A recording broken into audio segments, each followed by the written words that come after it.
ফরিদগঞ্জে গণপিটুনিতে রাকিবের মৃত্যুতে এখনো গ্রেপ্তার করা হয়নি কোনো আসামিকে। চাঁদপুরের ফরিদগঞ্জ উপজেলার 11 নং চরদুখিয়া ইউনিয়নের আলুনিয়া গ্রামের মোহাম্মদ রাকিব ব্যাপারীকে চোর সন্দেহ করে অমানসিক নির্যাতন করে হত্যা করা হয়। বিষয়টি নিয়ে থানায় মামলা হলেও বিগত 3 মাসের মধ্যে গ্রেফতার হচ্ছে না কোনো আসামি। নিহত রাকিবের পিতা আবুল বাশারের ছেলে হত্যার বিচার চেয়ে ধারে ধারে ঘুরছেন। বিশিষ্টরা মনে করেন এভাবে চোর সন্দেহ মানুষ হত্যা করে যদি পার পেয়ে যায় তাহলে সমাজে অন্যায় আরো বাড়বে। তাই বিচার বহির্ভূত হত্যা বন্ধ করতে হবে। এ বিষয়ে রাকিবের স্ত্রী প্রীতি বেগম জানান, প্রায় 3 মাস হয়ে গেল আমার স্বামীকে চুরির অপবাদ দিয়ে অমানসিক নির্যাতন করে হত্যা করেন। আমি ন্যায় বিচার পাবো কিনা সন্দেহ। এ বিষয়ে ফরিদগঞ্জ থানার অফিসার ইনচার্জ মোহাম্মদ শাহ আলম জানান, গণপিটুনিতে হত্যা করার বিষয়টি তদন্ত সাপেক্ষে দোষীদের আইনের আওতায় আনা হবে। এক বাচ্চা, আমিও স্বামী হারা হলাম, আমার ছেলেও বাপ হারা হইল।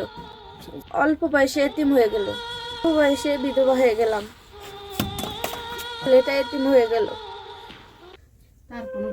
এই পর্যন্ত 3 মাস হয়ে গেল। স্বামী হারা হয়ে গেল, সন্তানরা বাপ হারা হইল। এই বাপ হারার বিচার চাই আমরা, বিচারের কোনো কিছুই পাই না। এত দৌড়াদৌড়ি করতে আছি, কিছুই দেখি না। আমি যখন আমার বাপের বাড়িতে ছিলাম তখন আমার 5টা বাজে ফোন দিয়ে বলছে যে রাকিবের ধরছে এই কথা বইলা, যে ওরা মারধর করছে ষড়যন্ত্র করে, চোর অফার দিয়ে ওরা ষড়যন্ত্র করে এরকম করছে। জায়গা জমি ভেজাল চলে অগ বাড়িতে।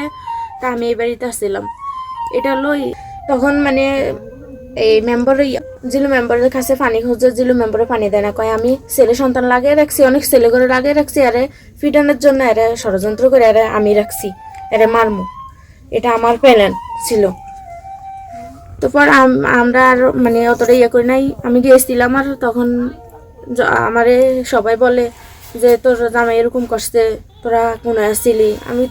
আমি ছিলাম এই বাড়িতে, তখন আমি গেছি, আর আমি অতটা কিছু বুঝি নাই। যখন আমার থানা টানায় গেছিল, তখন কোনো আসামি কোনো ধরাই হয় নাই। যত আসামির নাম দিছিল, কোনো আসামির নামেই এরা পদক্ষেপ নিতেছে না। কোনো পুলিশ কোনো আসামি ধরা হয় নাই, কোনো পুলিশে কোনো আসামির উপরে কোনো নাই ব্যবস্থা নিচ্ছে না। এই ঘটনা ঘটছিল আবু কালাম শুইতেই, এই ষড়যন্ত্র করেই মারছিল। আবু কালাম, মনির, মাসুম, তার রাজু, আরেকটা আহমদ আরেক ঘরে ঘুমাইছিল, বন্ধুর ঘরে ঘুমাইছিল। ওইখানে বলছে ঘরে চুরি হয়েছে সকাল সন্ধ্যাবেলা। এটা সন্দেহ করে ওরে ধরছিল। ও আচ্ছা আচ্ছা, সন্দেহ পোষণ আপনার হাজবেন্ডকে তারা পর্যন্ত কোনো আসামি ধরা হয় নাই। পুলিশ টাকা খায় কি চুপ করে রইল নাকি এটা আমরা জানি নাই।